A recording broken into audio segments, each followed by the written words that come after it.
Be careful what you ask for. You just might get it. See, it always hurt when you got to spank somebody that you love. Now I'm going to put an address on it.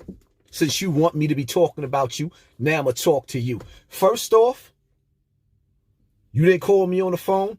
You didn't have to call me on the phone. You called Jerry on the phone. You knew when you called Jerry on the phone, the next phone call was going to come to me. But scratch that. Until you get your chain back that you got yapped for, you don't talk to me like that.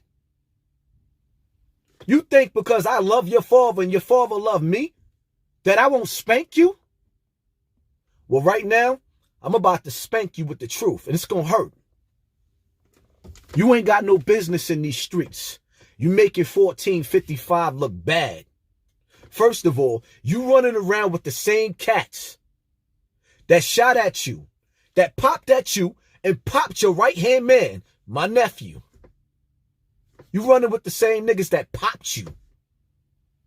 Looking like a bird. Running with the same cats that popped you. But scratch that. Because I had to come outside. Playing the peacemaker. Because you wasn't built for the war. Remember that? When I had to stand outside with me and Big Jerry and play the peacemaker because your man got popped while you ran. You didn't go run and get the hammer. You ran so fast your feet was kicking yourself in the ass. You went upstairs and you did nothing. Like a scared little girl. The only time that you turn up is when you turned up on Malloy, the future, his sister. Beat her so bad, you left her in the damn near in the coma, knocked out, unconscious. You whooped that girl. Left her unconscious, cold. Silent. You showed and proved your manhood. Stomped her out. But you couldn't handle a shh. I won't mention his name. You let that man put hands on you until you get your chain back. You can't talk tough. You made 1455 look bad. 1455 is a legendary building, and you made the building look bad. You making the building look bad. You making 1455. 1455 ain't got nothing but thoroughbreds coming out of it. And you, my son, you are a disgrace. You need to go to church. Skrilla life? You living up in a $200 apartment and you screaming Skrilla life? Really? You ain't get your little girl out of the hood. You stuck. Looking like a sucker. Broke. Stomped out. Got your ass whooped because you pillow talking. You got your ass whooped because you pillow talking. You disloyal. The same niggas that popped you let you get down with you. Let you get down with them. Let you eat. You hanging out with the same niggas that popped your right-hand man. Ooh, you look so sweet. But anyway, so you standing out there on a block, hanging out with these cats, and you disloyal. Definition of why a dude should not never pillow talk. You sit up there running your mouth to a broad. She told on you. Disloyal. Texting like a little hoe. When you should have been talking to your hoe, you talking to another hoe. You got whooped out by the hood. You got robbed. They took your money. They took your chain. Ante up. Yap that fool. You want big money? Kidnap that fool. Got your head bouncing off the pavement. And you talking to me? You think you gonna talk to me like that? Because of your father? You got me all messed up. Nigga ain't never robbed me in Bronx River. As a matter of fact, I'm still that nigga that put Bronx River on a curfew. First nigga that did that when the real dudes was outside. You got me all the way messed up. And I'll be in Bronx River. And you know what you gonna do? You playing with the wrong one. The wrong one. You playing with the wrong one. Go back down that hill and get your chain. Go back down the hill and get your chain back, nigga. Go get your chain back.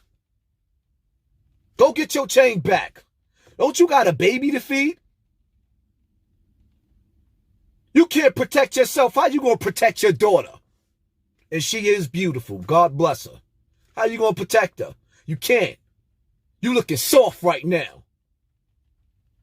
It's a damn shame when you go upstairs to your wife, she looking at you sideways because you will beat a bitch in a minute, but you will not beat a nigga. You ain't never been known to win a fight in your life.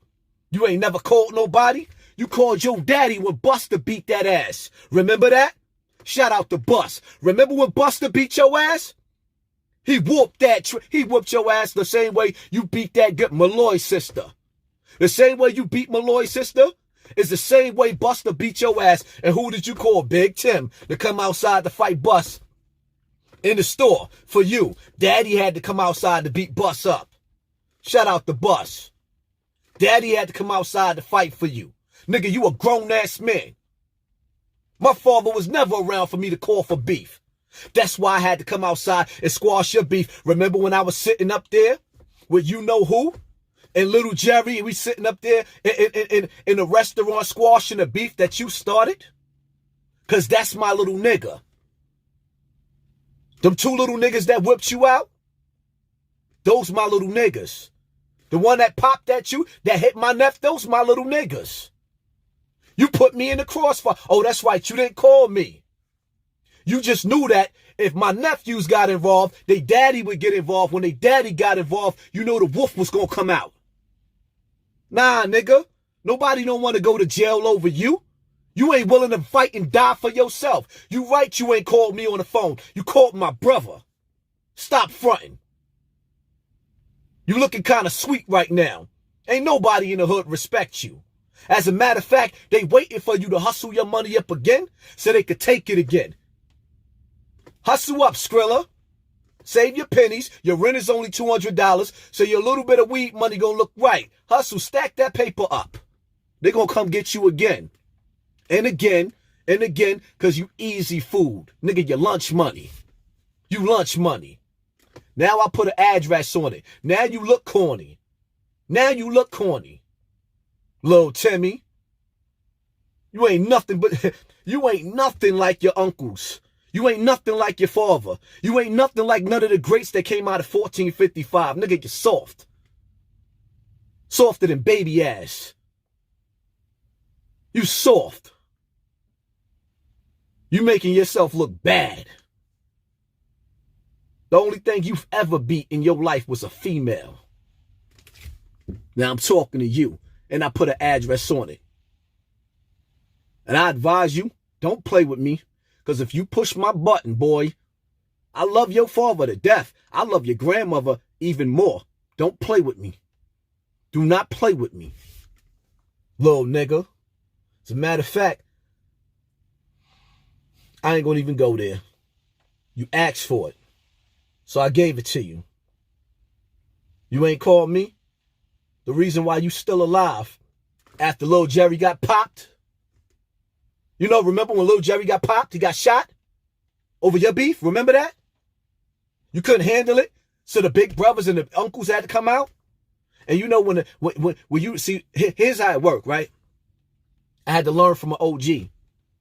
When a young G's is out there, I can't call you a young G. When a young boy with the boy mentality that want to be tough, when he run in the hood and he get caught up in some fire, and then the OG's got to come out, you can't fight they battle. Because you'll go to jail. Every time you fight their battle, it'll be a new battle. So we had to come outside and sit down and squash your beef. Because you got family beefing with family. Shout out to my little nigga Twin. That's my little nigga. Shout out to my little nigga Dawn. That's my little nigga. Shout out to my little nigga Ty. Ty, that's my little nigga. You got family beefing with family. You a lame. Fucking with the real men, fighting with the real men, ain't you. Keep beating the bitches up. Remember? That's what you do best. Shots fired. Now that's a spanking that I just gave to your ass. Don't make me go no further. I love your grandmother.